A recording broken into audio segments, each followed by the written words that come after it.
One special different edition of lolz. Brian and I, of course, normally stream live. We're dealing with the chat, all that stuff, the porn bots, you know the deal. But today we wanted to do a little pre-recorded thing so we could dive into the sports hud, the app, the draft caddy that Brian has been working on lately. And Brian, I feel like we've gotten enough questions about it. I get it on Twitter in comments. People want to know the deal with this thing, so we figured we'd kind of walk through it and hop in a draft just so people could kind of see, farm to table, how to utilize this thing. Definitely. I've been getting a lot of customer service like questions too in my Discord. So maybe we could just have something to direct them to. Yeah. So how, from just like a high level view, obviously today we're going to focus on the draft caddy, but how would you kind of describe what this sports hud is, how you envision it, being utilized? The original idea is just to overlay data that you already have, like Osmo subscription, ETR subscriptions, and leverage it to bet props or pick'ems. And then this new draft caddy portion is to overlay your relevant best ball data, like week 16, 17 matchup for the playoff version of best ball, your exposures in different drafts, whatever else you want to put on there, which is more kind of like the original idea of ripping off Poker Tracker, which shows like your opponent's stats based on hand histories. And I don't know, we've got like 10 or so categories now automated. I'm happy to automate more of them as things become useful, but like with the Poker Tracker's evolution, when the early days of the stone age of online poker was basically just like VPIP, just like one stat. And then by the end, by Black Friday, like guys would have like 60 different numbers on their screen that only they knew what they were for, because it was so convoluted. But so hopefully maybe eventually get some more information that people could use on the best ball portion. But yeah, it's just an overlay to help either bet props quickly without spending so much time going back to your website or your spreadsheet. And I make my own props, and I don't know how many people do that, but you could also do that.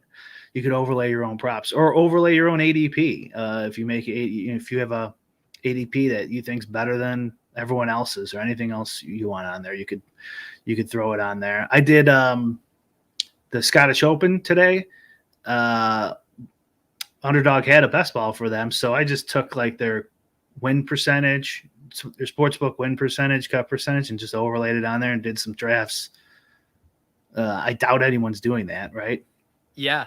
No, it is true. It's funny today on Splash Play, Spags was like, I was in a draft with Karain, and he did this really weird 4 quarterback build. And so I messaged him. I was like, what's going on with this? Is this some kind of galaxy brain thing? He's like, oh no, I was trying to multi-table and it did not go well. So this is kind of, how I view it too. One, it's really helpful as you have, like, Brian and I are at different spots as far as where we're kind of processing a draft. And so some of the information Brian needs is different than what I need.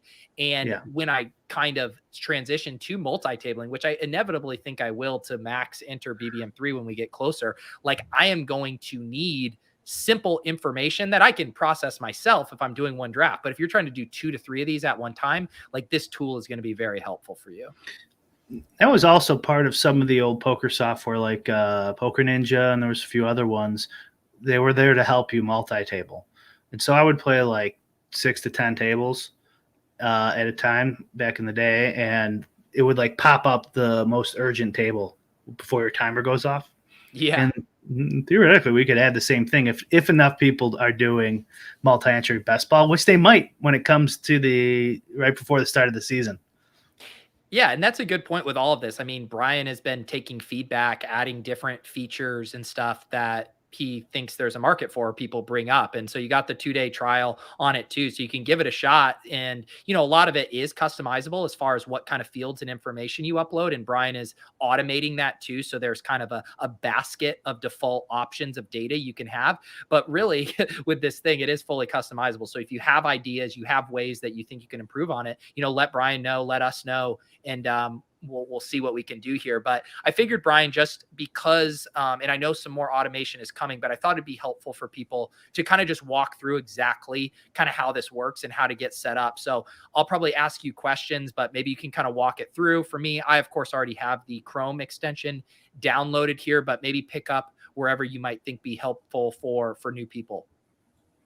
Mozilla, you can download straight from the store, and Chrome, hopefully you'll be able to download straight from the store in a week or two.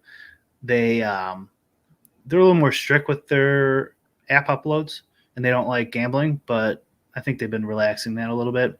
That's the only reason I don't have it up there, is because I don't want to get denied. So you have to manually install Chrome if you want it on Chrome. You hate Mozilla for some reason. Yeah. So I'm a Chrome guy, so I got it installed on Chrome. There's instructions in here on how you can do that. Until that gets automated in the Chrome store, has all the steps here, very easy to follow. Then in your Chrome extension, and then you log in to your Chrome extension, your HUD here via your username on brick75.com, and walk me through what we are seeing here. We're obviously on the underdog section. We're going to table the kind of pick'em DraftKings and pick'em conversation for another day, but kind of walk through what the people are seeing here in the best ball section. Sure. It's got drafters and underdog currently that overlay. And they also have a highlighting feature that's already automated on both those sites. When you draft a quarterback, it highlights their teammates, running back, tight end, wide receiver, to make it easy. So that's like a good tool for multi-tabling, because if you won't miss an easy stack if you're drafting 4, 6, 8 drafts at the same time. Or for noobs like me who might not know who's on the same teams yet and you're not paying attention, it just points it out for you crystal clear. And the column 1, column 2, column 3 is the data we have automated currently. And I don't know all of them. I don't know if the drop down, it is a drop down list right now for when you're doing that. I can't see any drop down list, but maybe it's showing. I've been clicking through them quickly to show them up. I can read them right here. You can have week 16 opponent, week 17 opponent, playoff strength of schedule, season projected fantasy points per game, the ranking, ADP differential, so your rank versus the ADP, week 17 team total, if you're looking that far in advance as we are, positional ADP, vet or rookie. There's your simple one too. If you're like Brian and just need kind of some simple information, you could have that. And then of course, my favorite personally is the your exposures here as well, which I find really handy when making decisions on the clock. Yeah. So as we're recording this, your exposures right now is just like a template dummy. That's actually Pete's old exposures on there. I needed something to put there so the developers can add in later, automating your exposures right from Underdog. And then you won't need to upload anything for these categories anyways. Yeah. So you still will need to use that slightly below that where you upload a CSV file, and then you can display whatever you want for any sport. Correct. And so here when you have the file, and do you have a default kind of file that people can work off of here, this download sample default schema? That's what they start with and then can add their information and re-upload it? Yeah, you could use that one, or on Discord it's probably better. I have Excel sheets I made that you could just copy, and it's way easier. Where you could paste in your exposure file that you get from Underdog, and it'll and then save the first tab as a CSV and upload it right up. And then you can see how it works, and you can put in whatever data you want just based off of that file. And I think I did like 3 different versions. So you should pretty much get the idea if you want to customize it yourself from one of the 3. And also I had a test CSV on there just to make sure you're doing it right. That one should work. Yep. And you can see here, I put, if you ever need to check, and I had this when I ran into I just uploaded even before Brian and I hopped on the wrong CSV. You can click view data and it'll show you kind of a screener of the data in that CSV. So we can see here, I do have my correct spreadsheet with my exposures here in this column 3. Yep, and it'll look normal, right? It won't have any asterisks or weird numbers or anything in there. Um, and and that's like a sign that you probably uploaded something incorrect if it doesn't look normal. And then, as far as now kind of heading over, and again, this is stuff that's hard to show with the way screen share works with the Chrome extensions. But if we head over to Underdog, and when you click the drop down on the HUD from your extension, I can actually open directly to Underdog Fantasy. Takes me over here. What's kind of the next step now that people got their CSV uploaded? Is there anything else they need to do, or are they good to go? Well, no, that's all you need to do. But really quick on it's got an open option. That's pretty good for sports betting too. I know we're not really talking about that because if ETR drops like a prop and you want to get to it really quickly, you could just click that and open if you don't have the sports book open and get there fast. That's one of the reasons I wanted that open option on the GUI. But no, you shouldn't have to do anything. And you could always double check if it's working by going to the rankings and selecting the sport that you're uploading for, which is most of the time going to be NFL, I'm assuming, for people. And one thing too, if you do just kind of want to check and make sure you're good, say before you hop into BBM3 draft or whatever, you can go to your completed here and I can go look at one of my old drafts and the applet will still function. Here I can go look at a draft I did last night. And you can see here, I ended up putting in, I wouldn't normally have this one in, but I did just want to show. And obviously it's a little bit extra text here with. Well, you have the header selected. You could turn those on or off. Oh, I'm an idiot. So if you turn the headers off, you'll go back and then you'll see it might take a second to reload since it's grabbing it off from the API. But yeah, just leave that. Yeah. And then also you have nothing selected in column 1. So those get really quick, the guys who've already used this. Yeah. Before you just uploaded the CSV, now you actually have to pick what you want in the column. And it could go in between. You could use the CSV and the API on either columns. You can mix and match or use only API or just your CSV, but you do have to actually pick now. Yeah. Yep. And now, so if we do go back here, oops, wrong one. If we go back here, now you can see we got my 3 columns that I selected here. Week 16, week 17, vet or rookie here. And then if I want to, for our draft, Brian, to get my exposures, am I using use CSV? Yeah, you would go column 3, use CSV. Okay, whatever column you have it in and use data is what will show up in that column on the site. Gotcha. I see what you're saying. So because if I view my data here, because I have column 3 here, this is the one I want to select use CSV. Exactly. And you clicked the header again, Pete. I think the target area on that box is a little big. I got you. All right, let's see if we are back in business now here. I did toggle this one to positional ADP. We'll let this take hold here for a second, and then we can hop in a draft with our information. And when you're going through the draft, you could theoretically come over here and kind of switch your screener halfway through the draft, right? Yeah, and it'll work really quickly. So like right now, when I guess the headers takes a minute to get rid of the headers and then get them all back. But like right now, if you switch to week 16 or something on one of them, whatever, something else, you should click back and it should be there. Yep. So now we just switch back. So we have my 3 columns here: NFL week 16 opponent, week 17 opponent, and then use CSV for my exposures. And we are good to go here. I say we hop in a draft. Anything else on the tool that people should pay attention to? Obviously, it's going to change a little bit with the automations.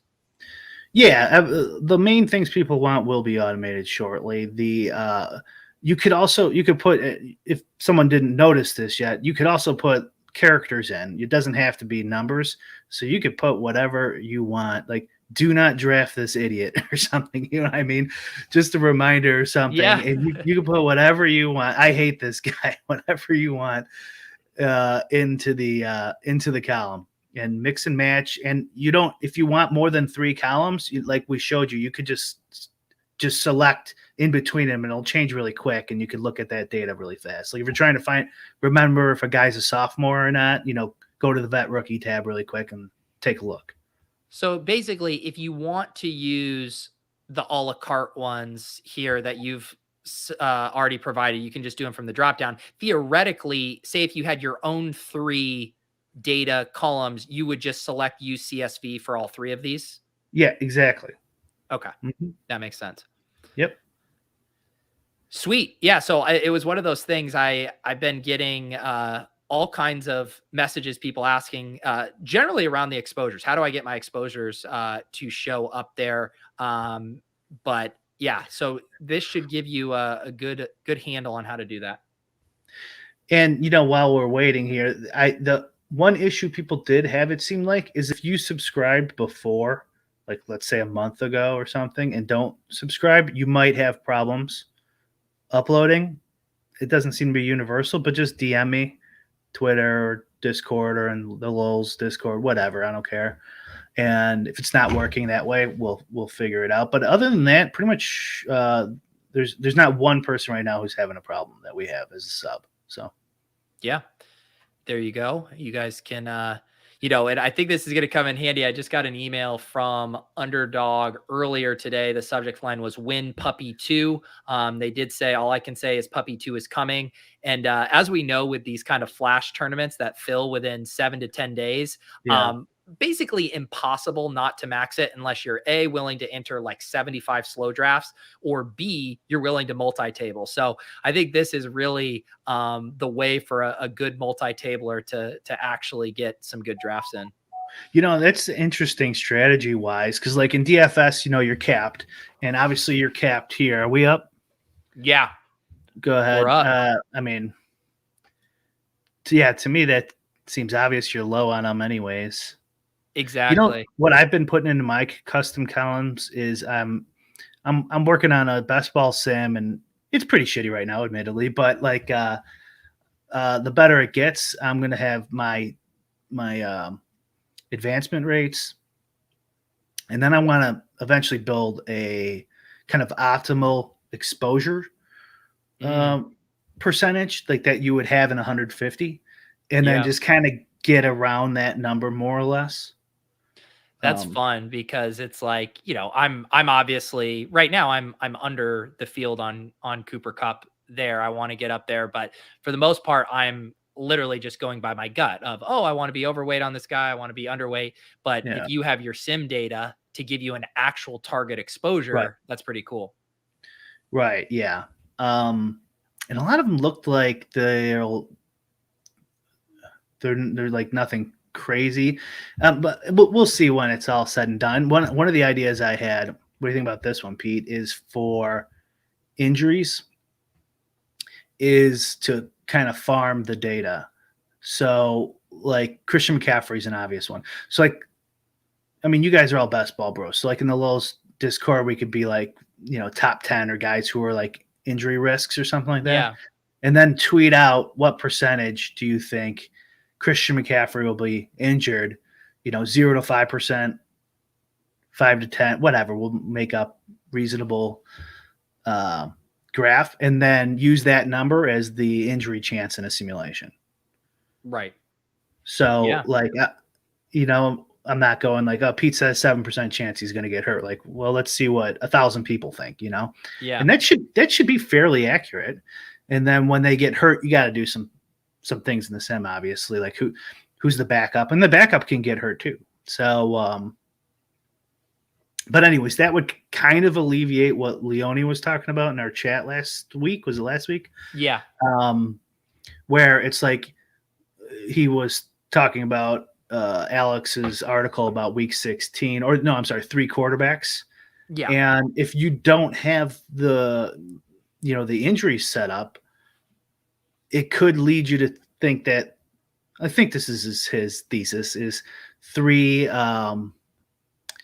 quarterbacks isn't worth it, wouldn't be worth it if the injuries are set up properly, because of course they're not worth it when your guys never get hurt and they're projected to get 50 points all season, right? And then they're just never going to get high enough, right, to ever be worth it. But in reality, there's going to be 5% of the time or something that guy actually has a 200-point season because Christian McCaffrey gets hurt or whoever. It's almost like the showdown, like NFL Showdown thing, right? Where some of those guys are going to project for such a low median, but if like the third string tight end gets a touchdown, like they're going to be in the optimal most of the time.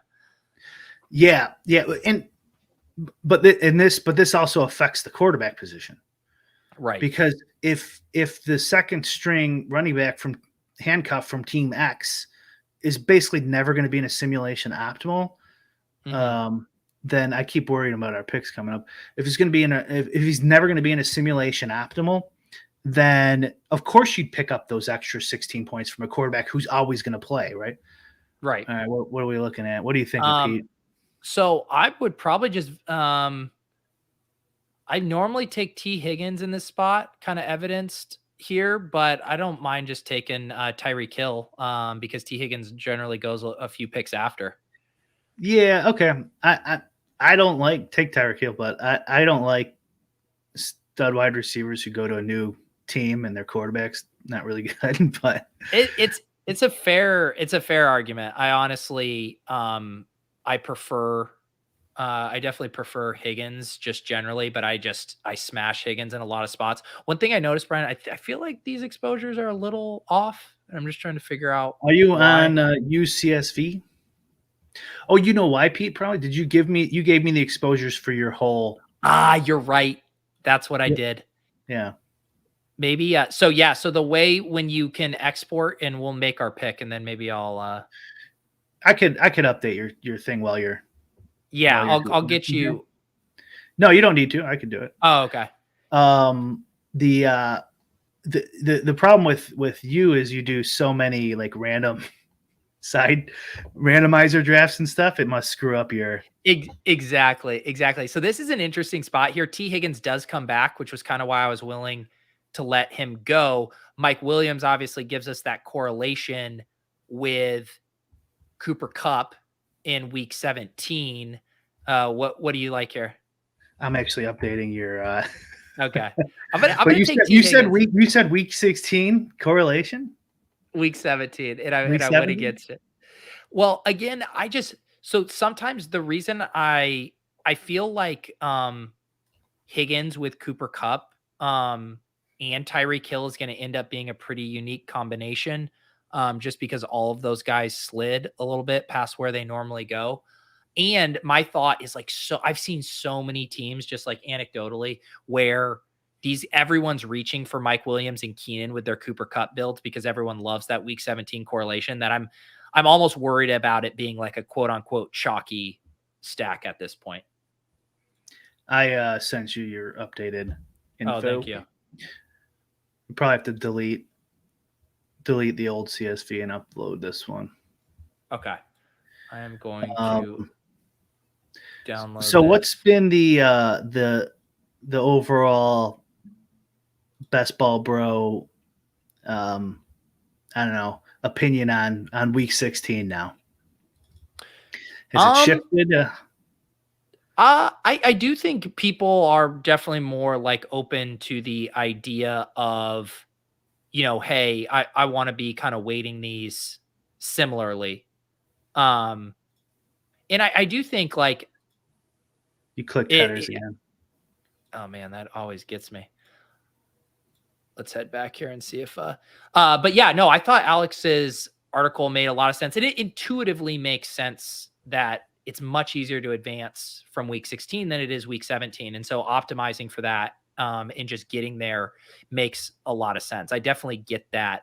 I still think like if your goal was solely to optimize to win more than $1 million, that you'd be waiting week 17. But I certainly get it. And I think it's definitely spurred some conversation.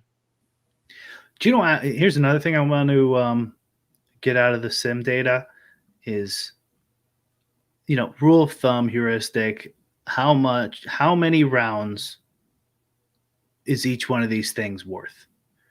Mm-hmm. That's really what we're looking at, right? When you're drafting, what are we coming up here? Like 40 something. Let's say you're drafting 50, but you could reach for a correlated wide receiver who's 62.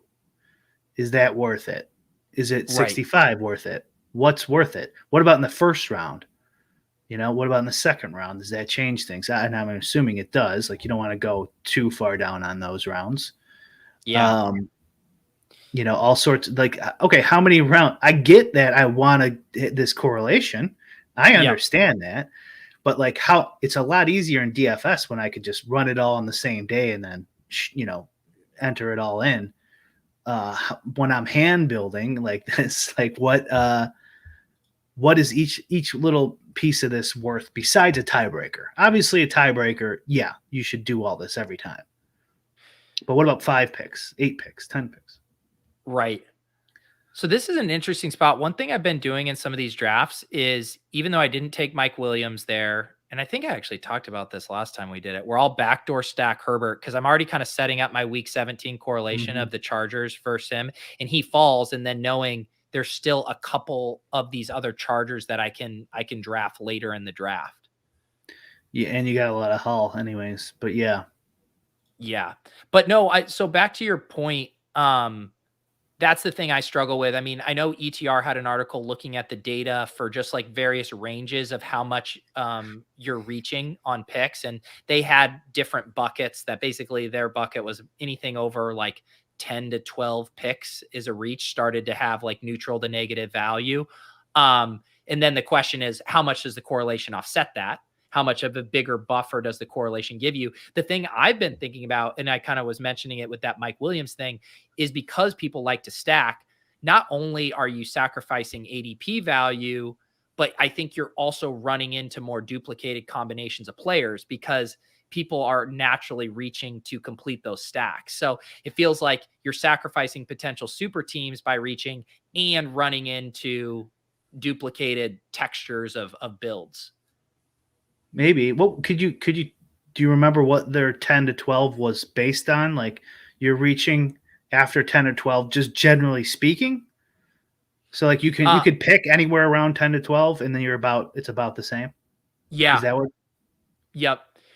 This is I obviously have 18% Kittle. I think he's one of those guys I think is just mispriced by like a round or so based on, what we've seen with elite tight ends. So I'm going to keep taking Kittle in these builds, and also just because he gives you so much flexibility when you get the elite tight end, when you only have to use 2 roster spots on them.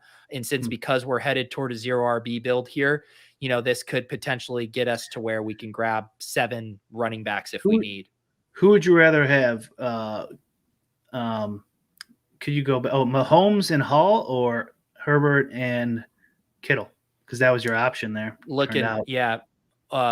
Yeah, that one, if I had Travis Kelce, I think, but I mean, yeah, you can backdoor stack him as well.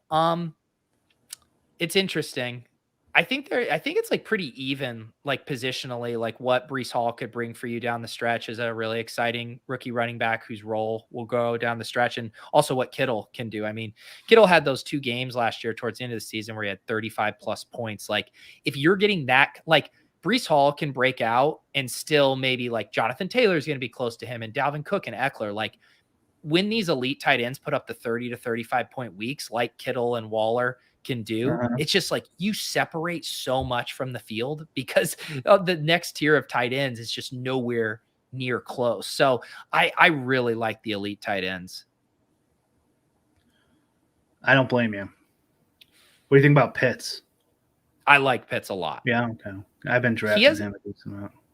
He has not that the dynasty guys are, the end all be all for it, but I mean, like the dynasty community and the people who are evaluating players on like a longer term horizon, like he's like a first round pick everywhere, almost regardless of like format, just of what he did and as a rookie and his kind of production profile coming in. And really that you have 2 things holding him back. One, he only scored 1 touchdown last year, and touchdowns often drive future ADP. And then 2, everyone's kind of concerned, is Mariota going to suck or not? And so you kind of have QB concerns that, but I think if you eliminated those concerns, which again, that's like saying if you eliminated the warts on anyone's profile, but like he would be over a longer time horizon, people have like no problems making big bets on Kyle Pitts. And it's like, I'd rather be a year ahead on that than wait until he's a first round pick and draft him there next year. I got to read that ETR article. If it's like 10 picks either way, it doesn't matter. Then it's saying like a lot of value picks don't really matter that much at all either. Like if you're getting some guy 3 picks ahead of time, who cares? And then also that would mean you could probably dip to like 15 with a correlated player. I imagine that's got to change based on the round. Yeah. Like it's got to be 10 or around 10 after what, the 4th, 5th round or something. Yeah, I don't have the article fresh in my head. I believe Jack Miller looked at it with some of the Leone data, so I don't want to speak for them, but I'll share that article with you. And again, I think the part of it for me too is like when I am scooping guys like way past value, like today when Spags and I did when we got Kareem Hunt like 25 picks past ADP, and it's just like I know that I'm adding Kareem Hunt to a team where it feels like you're almost getting like an extra player in there that most Kareem Hunt teams aren't going to have. They're not going to have that guy in that range where you selected the other player. I got Mostert at the last pick in the draft. Was he hurt? I was like, maybe I shouldn't take him. He's not hurt, like but 40. He has that. He's that guy, Brian. If you did your poll on how likely is Raheem Mostert to get injured, like Twitter would tell you 50%. So he has an injury track record, but like things line up. Like that Dolphins depth chart's wide open. Like they gave Chase Edmonds the most money in free agency, but it's not like his pedigree is a bell cow back. And then you have the Shanahan system, their new coach, Mike McDaniel, coming over there where he was familiar with Raheem Mostert and he kind of hand selected him in free agency. And Mostert's been like an explosive big play guy. So I think he's an awesome late round selection. Yeah, the last round seemed, but I think he was like my 7th running back though. But I'm like, it's like 40 rounds past ADP. The back to the Jack Miller thing is, it depends on if it was on data or a sim too. So like, I don't think we have enough best ball data yet to draw some of these conclusions, and so like, it's better to do in a sim.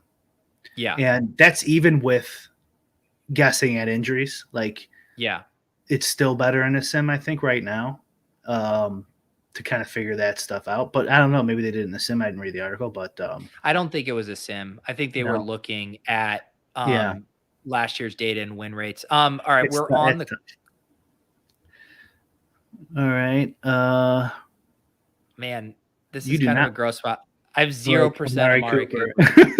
Did I finally bite the bullet? Does the trade mean that Watson's probably going to play? What was the trade? Make Baker Mayfield to Carolina? I didn't think that had any implication on the Watson. Although I will say, just like reading comments and stuff, it does seem like it went from everyone thought he was going to get indefinite suspension, at least a year, to, oh, maybe he might not get the full, maybe he'll get 6 or 8 games. So I don't know. I have whiplash on all that news. I have no idea what to believe. I thought it was a sign that he was going to play, but maybe who would be their quarterback then? Jacoby Brissett is their other backup right now. Oh, he started. I mean, you're not going to win, but. So, we're here now with a 1-4-1 build. I think I would definitely be interested in pulling the trigger on our first running back here with Miles Sanders. I like Devonta Smith. He slides a few picks past ADP. Joe Burrow would be our next stack there with Higgins, but it's like, I just generally don't like using 2 early picks on QB unless I'm getting a really good value on the second one.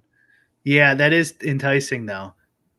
I know. I like Sanders. I mean, I'm not on ship chasing, so I don't know, but that's probably what I would do there.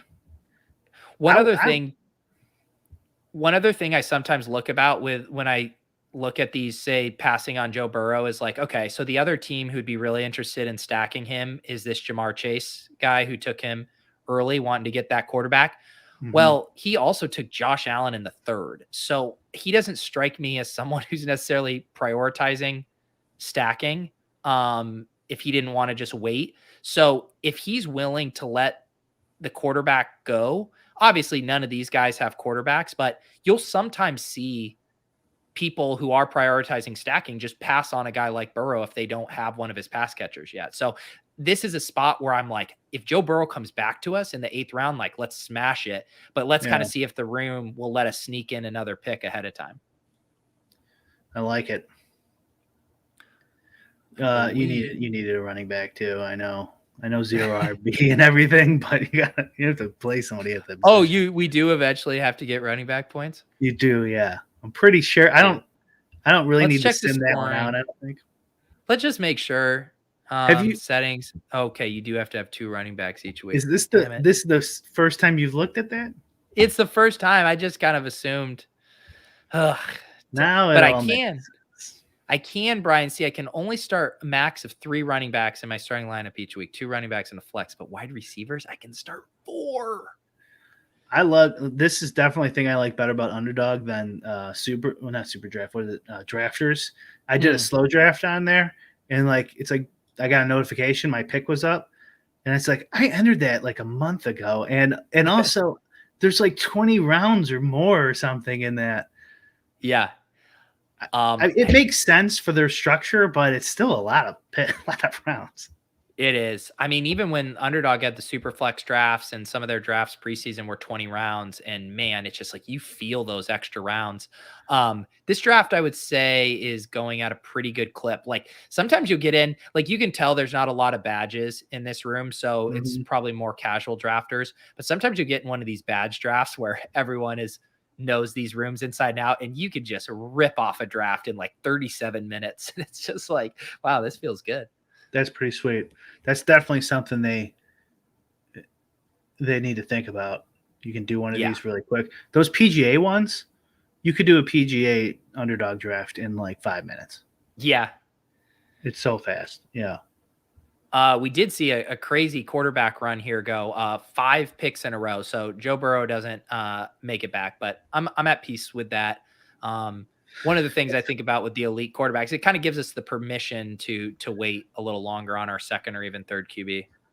That guy is definitely a ship chasing viewer. I would say he's got like 4 or 5 wide receivers in his first pick, late QB. It's a pretty nice team. Yeah, Chef. Yeah, Chef going kind of little anchor there with Mixon and then waiting. So he does. Oh, this was what I mentioned. Sometimes they're willing to still stack the QB with the running back there. So he does get a little bit of correlation. I will be very excited if Tony Pollard falls to us. He's one of my favorite 0 RB. Can I tuned in. Are we up? We're going to be up in a second. But I tuned into Ship Chasing yesterday, and Gretsch said something that I wanted to comment on. Yeah. Let's do our pick and then you're doing Pollard? Yeah. That obvious? I think he has so many outs. I feel like he has 3 outs. Like he could just flip Zeke on the depth chart because he's better. He could just have a pass catching role out of the gate and they use Zeke more on early down. So he has some PPR stuff and with the contingent upside. And then Zeke, if Zeke gets hurt, then like if Zeke tore his ACL today, like Tony Pollard would be a 1st round pick tomorrow. So he has lots of outs. Do you know what would be a fun draft for like one of your shows or splash play? Yeah. Is let me reorder your rankings. And then you put a little piece of paper on the ADP. And you just see the exposure. And don't even use the draft candidate. But you can't be anchored to the ADP at all. And then see what you do and who you take.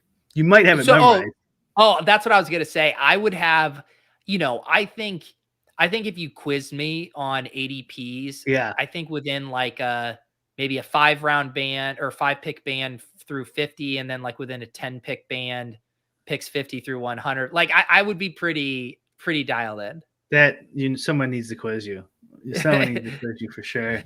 The worst party trick ever. I was thinking the same thing. That is the most worthless knowledge.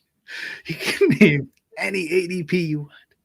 So here's another stacking option for us. If we want to be done at quarterback, we could take Stafford. We made a big bet on Cooper Kupp as our third overall pick. And then we'd probably just be done. They play week 17, Stafford, Herbert. Yeah, What do you think? definitely. And I think there's more Rams wide receivers you could take too, right? Yeah. Yep. There's And Van Jefferson and also Tyler Higbee. I think Higbee's out of play though, isn't he? He's gone already, right? No. No, he's here. Yeah, we got him. There they We got are. him Okay, highlighted yeah, there here. you go. But the other interesting thing is like Everett is a priority target for us as well, just because we currently have an unstacked Herbert. So we're going to we only have a few options here. Spiller, the rookie running back, he's a nice 0 RB guy. Joshua Palmer, who keeps getting pricey, but like we might just need to bite the bullet because we don't want an unstacked Herbert. So what I do too, for the noobs, is you could see like the teammates are highlighted, the correlated teammates are highlighted in the non-night mode or whatever. It's you could see it a little bit better. But anyways, I usually just drag those guys over, to the queue. Do you know so I don't forget them. I just highlight all the stack people and then start putting people in front of them. So I think that's very smart. You want to know why I don't do it? Because I reflexively do so many drafts on stream that I stopped doing that because it was like putting on like a giant like blinking for sale sign on the players. I was like, please scoop me. Please take this guy I want to take. Yes. So I reflexively stopped doing that to be like, I'm not telegraphing this quite as much to you guys. I just put all of them over there and then put like 10, 15 guys I know I want like above them. Well, you said you were watching chip chasing last night. Isn't that what Crane did? He put like 50 guys in the queue. Oh, did he? I did. Yeah. But I mean, I wanted to ask like your opinion on the sniping. Like, obviously you probably don't care, but it's like you guys get sniped constantly. For me, it would be so frustrating. I mean, it is. It comes with the territory. They are very fun to do. There's a reason though why like hopping in a draft like this, pre-recorded, where it's like the best of both worlds because you can talk through strategy and, provide content to people while still feeling like you could actually plan ahead, talk things out. But it's a push pull. I do legitimately, there's something fun and chaotic about drafting with the chat when everyone knows what you're doing. Yeah. Yeah. There's just a lot of incentive for them to snipe you, just to troll you, whatever. Maybe you steal your knowledge. I mean, it really doesn't matter, but like it does seem like it happens all the time. The one thing is though, too, like it does lead to natural diversification for me because it's like my favorite players go and it forces me to grab other players that I normally don't like. And on top of it, I'm normally getting them at a good value because, the rooms don't like the running backs. Sometimes I still pass on them, which is like why I have 0% David Montgomery, which I know greatly offends you as the world's biggest Bears fan.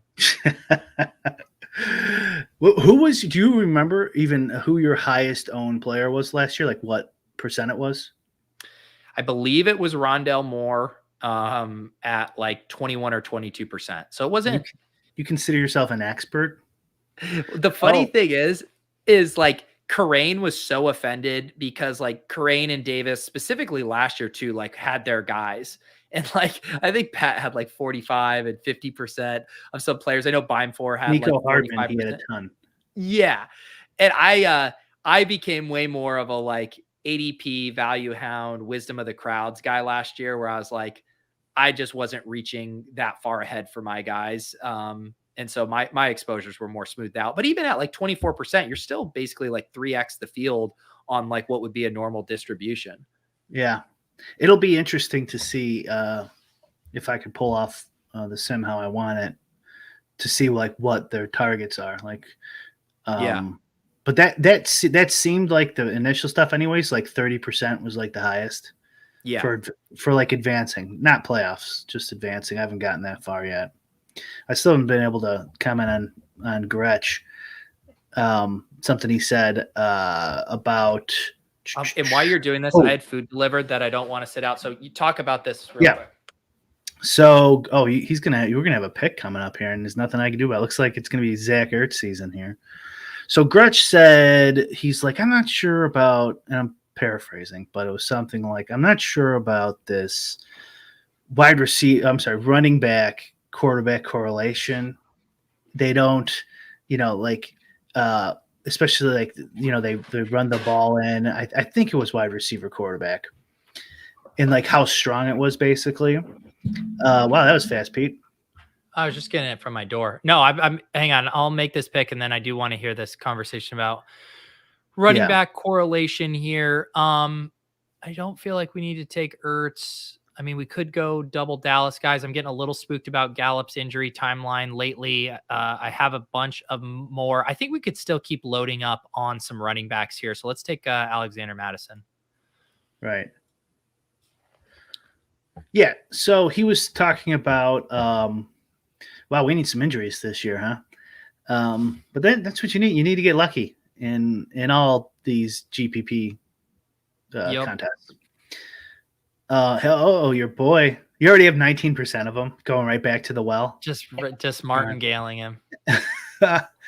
Gretsch. Yeah. So he said he was like questioning the usefulness of a QB RB correlation.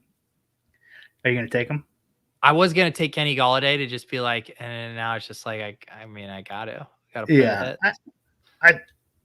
I think 20% is fine. Probably of like your favorite guy. We'll find out eventually, but sorry, keep going.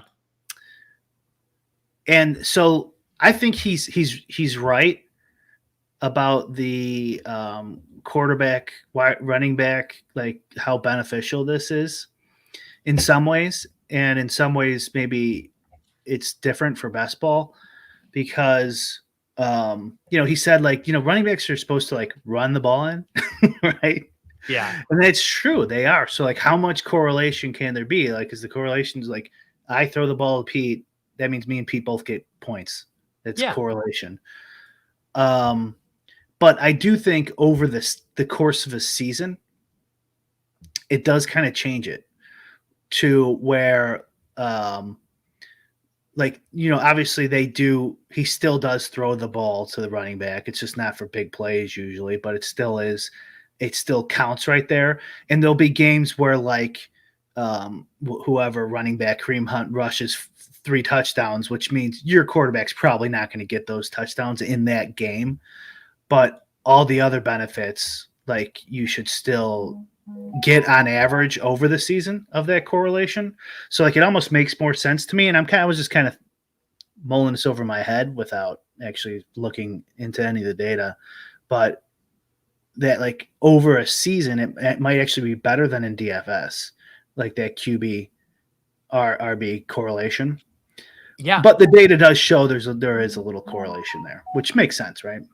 Yeah. And I mean, like, I think a good example were the Bengals last year, and also kind of how that running back quarterback correlation could play into both a season long correlation and, a playoff correlation in a single game sense, where, Joe Mixon had an awesome year. The Bengals were this kind of undervalued offense. And if you had Joe Mixon and Joe Burrow on your team, and hopefully one of the pass catchers, like, you were very happy with that result. Then you get to week 16 and 17, and Jamar Chase is scoring all the touchdowns, which means there's no touchdowns available for Joe Mixon. And so it's like that season long correlation, the concentrated bet you made on them, like, worked out really well for you, but then it kind of rears its ugly head in the single game correlation sense. Yeah. It's kind of along the lines of what we talked about a couple shows ago about, are we getting like a double benefit from really stacking and double stacking? Yeah. And double stacking 2 QBs if possible.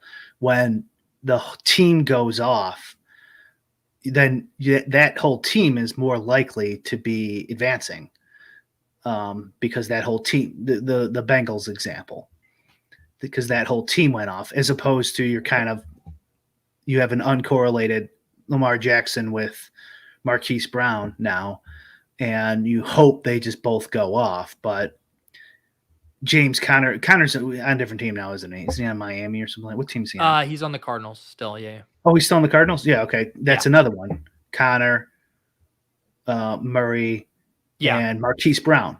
Like, if they all go off, if they just have a monster season, it's pretty likely that those two guys are having a big season too. Connor's not a sure thing, obviously, but. And then you're kind of hoping, and this is where I think with BBM3 specifically too, of just like overstacking, where like you could tell yourself, say the Connor, Marquise Brown, Kyler one, those guys both smash over the course of the season. Your advance rates are great.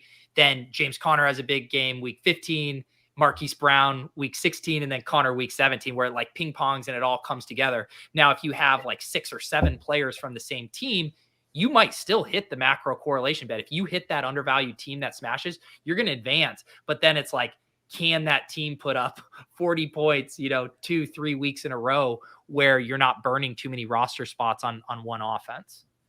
Sure. Another point to make about correlation, we say on the show a bunch of times, is especially in DFS, it doesn't just matter that on the correlation matrix it says wide receiver 1 gets 35% correlation or whatever matrix you're using. Right.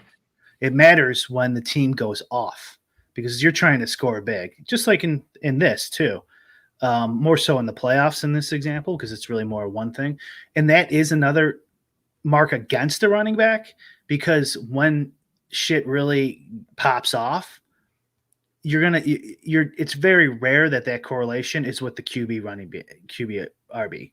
It's much more likely that when they have like a 90% correlation on a huge game, it's like a QB through 3 touchdowns to the same wide receiver. Yeah.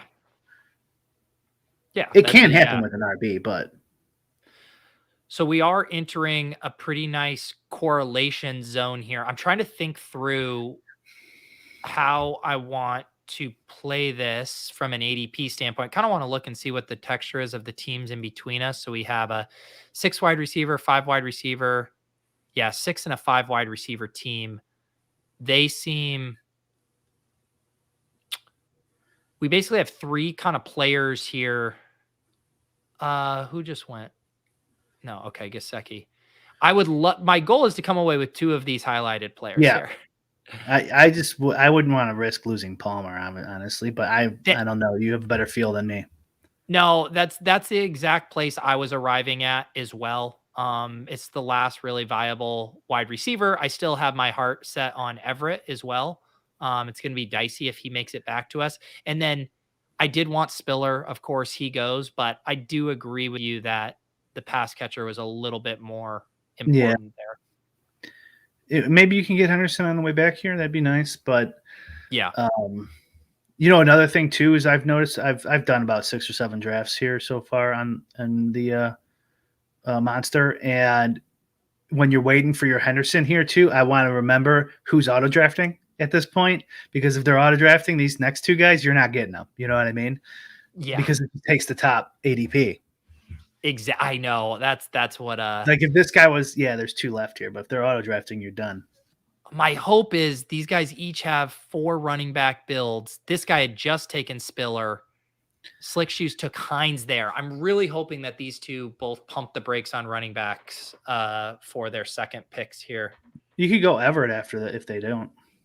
Yeah, you're right. Not the end of the world, is it? 156 a little not bad for a double correlation, right? I would probably just lock it in. He does take Henderson. I agree with you though. We're not, we're 9 picks past here. But it really, and like Jalen Guyton's the only other even kind of viable Charger. And I just let's do this here. Yeah. Now it's starting to shape up. Yeah, we got our double stack RBs. Evergreen. Remember, you just found out you have to play 2 of them. So I did. That was a bombshell revelation. No, we're in good shape here. And again, this is the beauty of getting kind of the 2 elite QBs and 2 elite tight ends. And I mean, obviously Gerald Everett's not an elite tight end, but I mean, that it allows you to do a 2 tight end build. And now, we're probably just like 1 more other wide receiver, which would get us to 4 total quarterbacks and tight end. 7 wide receivers are bringing us to 11, which would allow us to get to 7 total RBs, meaning we could do 4 more running back selections here. Another thing I've noticed about the wide receivers is like there's like usually going to be their 3rd or 4th or 5th string wide receiver that you could pick up in the last round. Yeah. Or 2. Do you feel that's right? Or I guess the question would be like, is that ever not worth it? You know, All right, like say that, explain that so again. like you're in the last round and it's the fourth string wide receiver for one of your quarterbacks. Do you just reach and take them? Yeah, I guess I do kind of have my let some of my player takes shine through a little bit. Like in the Jalen Guyton instance, like, yeah, Yeah. he's technically the next guy, but like he literally has like never earned targets. He's just like this clear out speedster. Everyone's just like, he just runs cardio out there. Mhm. And so it's like I had that decision in drafts before where it's like I ended up taking Fuller or Julio, just being like, maybe they'll land on the Chargers as free agents, and that would be better than just like grabbing Guyton, knowing that it's just very unlikely that he Yeah. puts up a score I ever need. So that was what I had to that's why I asked today with Mostert last Yeah, round. 40 round he's 40 rounds of value on and or I could just take some shitty wide receiver who's yeah. highlighted on my app that I already know who he is. Like, Well, yeah, and that's what like I mean, the premise I always work under is like all of these picks after, if you look at like kind of the win rate data, like after round 15, like it just plummets. These guys are all such low probability bets. Every year we'll have a couple guys come out of the rough. And so it's like, if you do get a guy like Mostert who say slid from a higher probability hit zone down there, like wouldn't you rather take the better bet than just even though you get a correlation boost, but it's like that correlation boost might be worth zero. would you rather play would you rather have them I'm assuming the answer is going to be no, but one QB, one RB, two wide receivers, and a flex.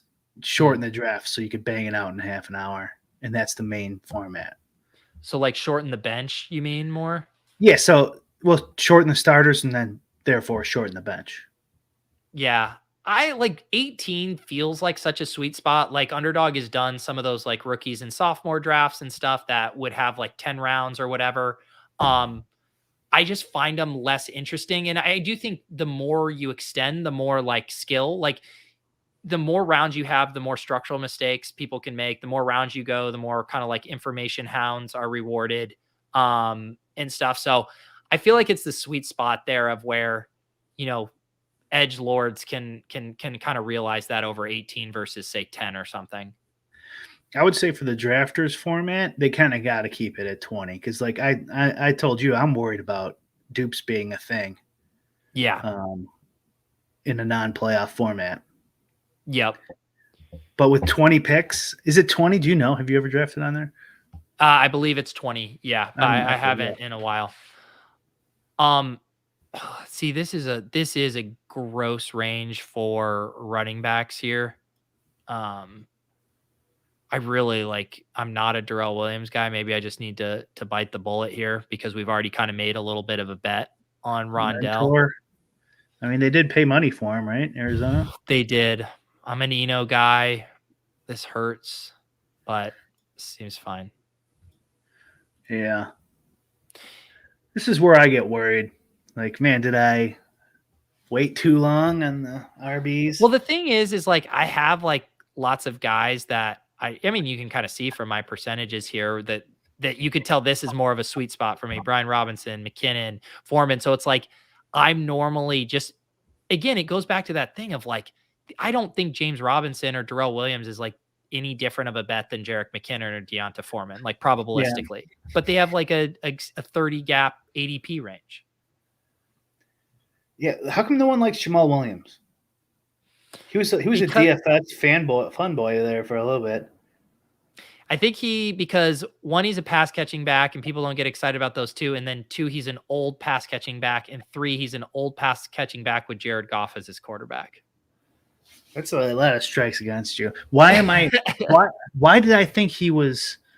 Did he just get the start a couple times last week or something? Why am I remembering him? Yeah, because like he was the guy when like everyone wanted DeAndre Swift to just be really good right out of the gate. And they were like, yeah, we're going to just keep using Jamal Williams.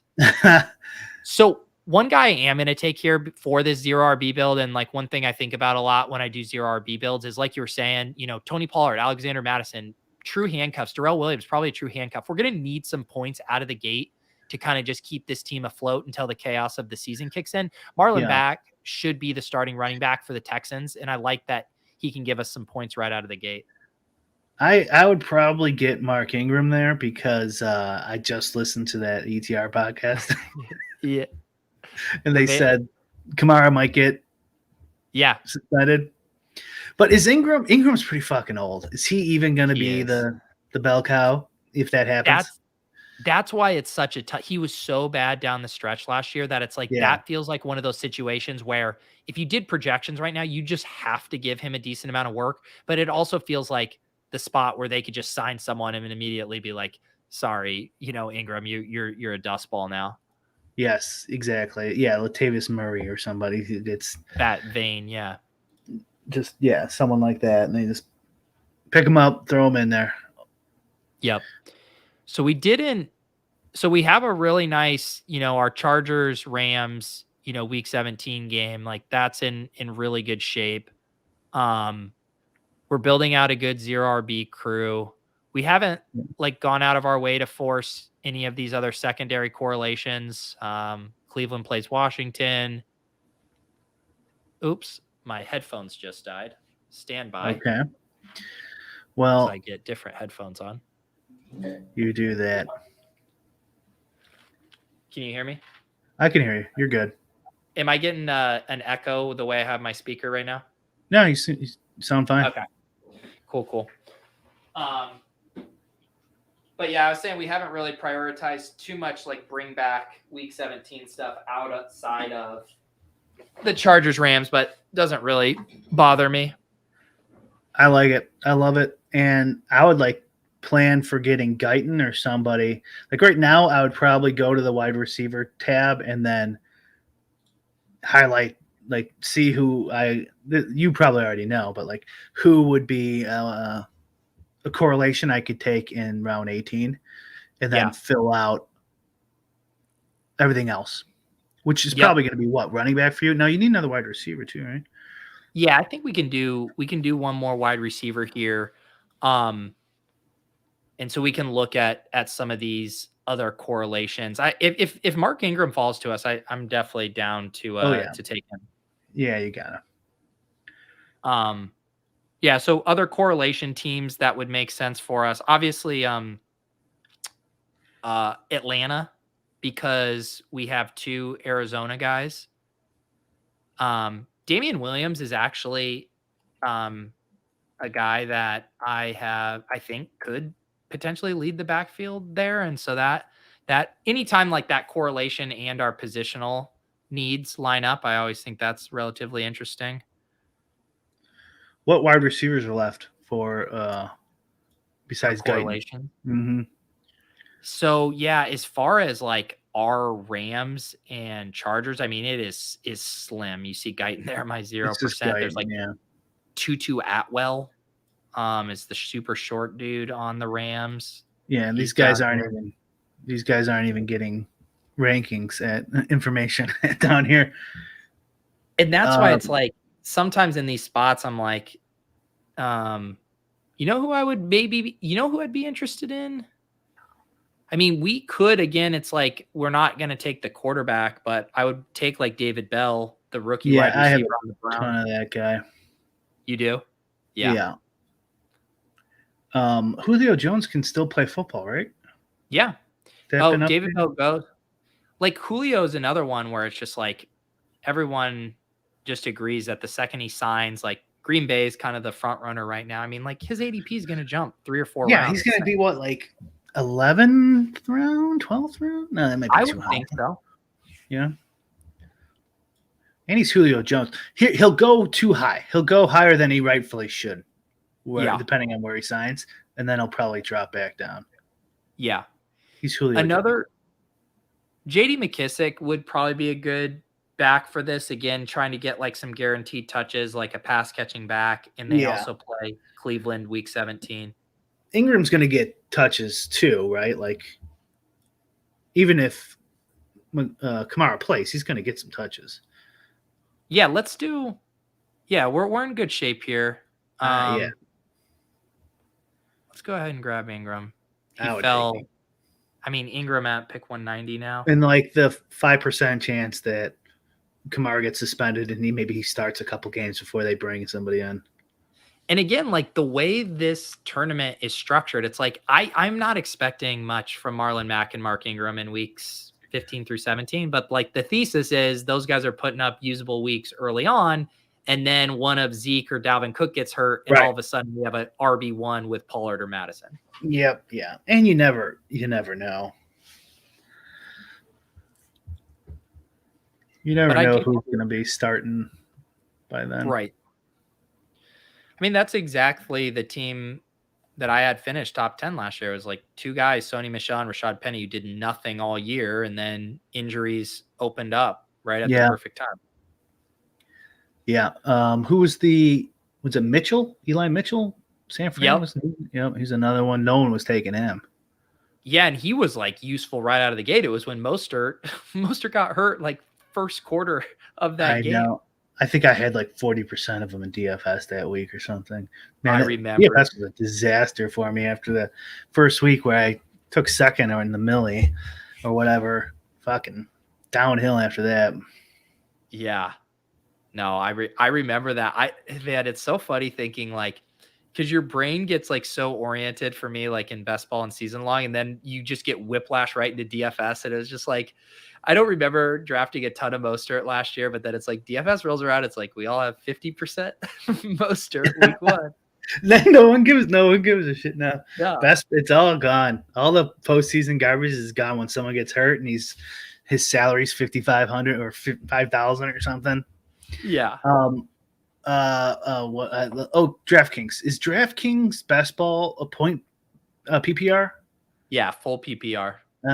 So the ADP from Underdog, you can't really use it to port over, huh?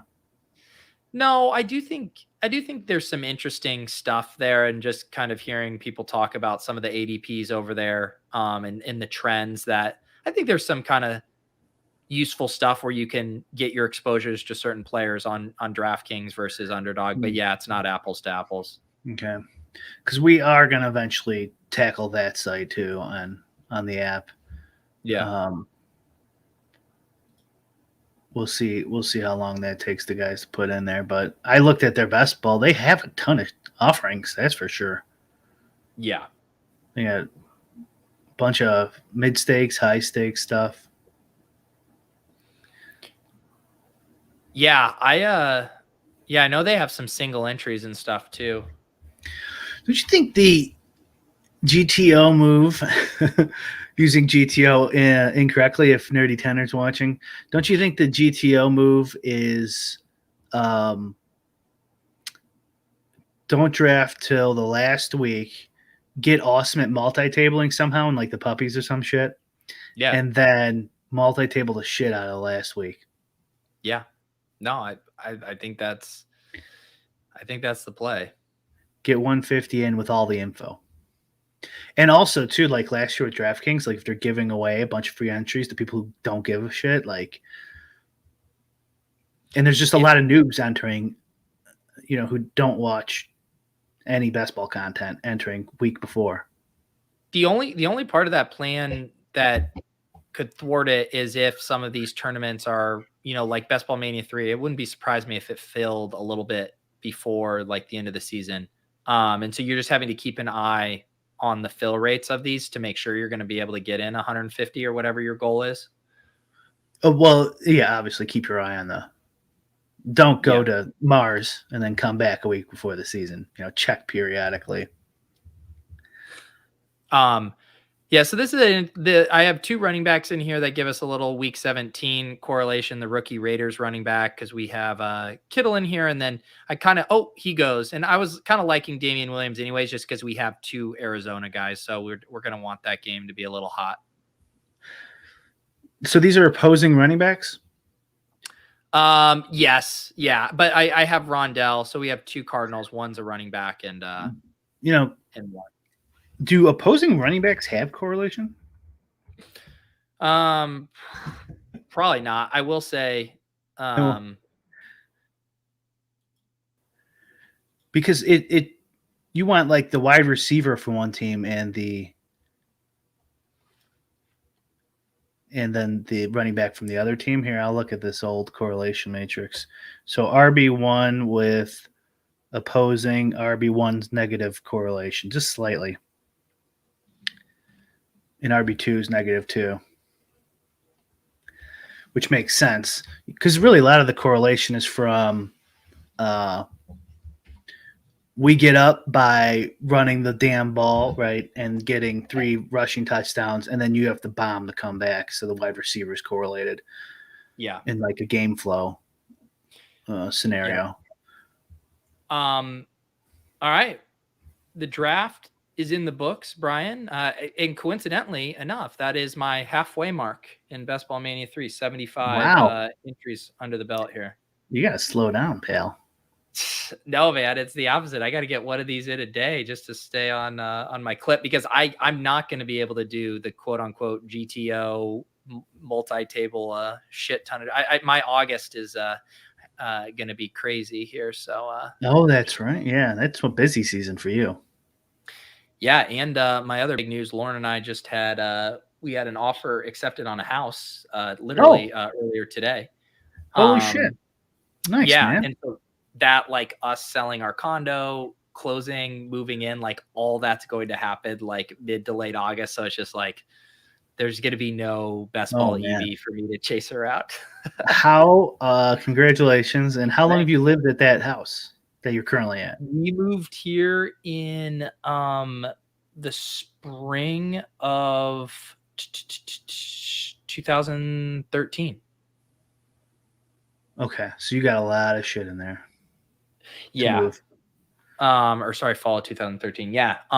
Yeah, it's gonna be, the nice thing is like a lot of our stuff is like stuff we've had like forever, you know, like college apartment stuff where it's like we're ready. We've been like holding out on getting new stuff for when we move. So I'm gonna ditch a bunch of stuff, but yeah, it is going to be a big undertaking. So yes, those of you who don't have to deal with moving and all kinds of other stuff, congratulations. Did you get your own room for your broadcast and such?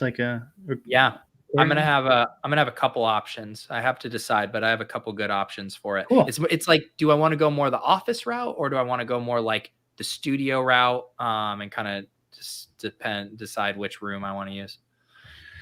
That's sweet. Yeah. So, well, let us know.